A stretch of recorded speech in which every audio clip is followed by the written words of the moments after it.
First impressions are the wow factor. When I started in college in late 70s, early 80s, it was Barry College, which is still there now.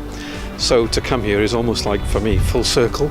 To come back and talk to today's students and tell them about my journey and the sort of life lessons that I've learned, and hopefully there'll be a few nuggets in there that might resound for some people who might take some interest in that. Well, I remember Dunwell's Road as it was, and I did see the building taking its form as it was being developed. So it's a huge difference. When I was in Barry College, the students had to fund the common room areas being developed out of the student union funds at the time. So it's great to come in here and see a light, airy building, lots of space, people sat around chatting, whereas we didn't really have those kind of open area spaces, so it's great. Today's world is completely different from the one that I left when I left college. The power of networking, the power of LinkedIn, the power of Facebook actually reconnects you back to people that you were in college with, which is great. And so I'm very connected back there, and I do meet people socially and keep connected with them.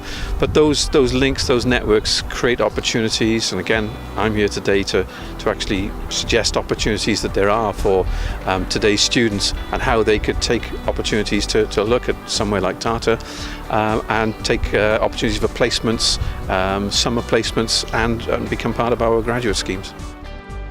If you have a career choice and you know where you're going, that's fantastic. So if you're somebody who wants to be a doctor, you know the career path you're going to take. I think for a lot of people, the career path is all about choices and life choices and doors that open and whether you decide to step through them. And certainly that's been my experience, that over many years, it's really been about me taking choices and opportunities at a time and making the most of that, and then seeing the next opportunity and going down that path. You don't have to know at this point in your development where you want to be and where you're going to end up.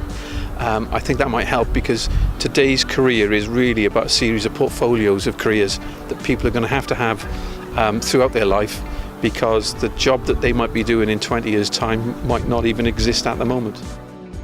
If you can find yourself a niche, a career, and you can then marry that up with a hobby that you might have, that's the perfect job. So you end up doing something that you really enjoy professionally, but also it enables you to explore things you might like. So for example, if you like travel, you could become an auditor, my profession, with British Airways, with Virgin, with James Villas, so you can go off auditing summer complexes around the Mediterranean.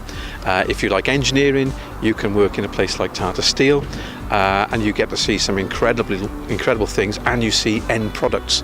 A lot of today's company is really about electronic trading.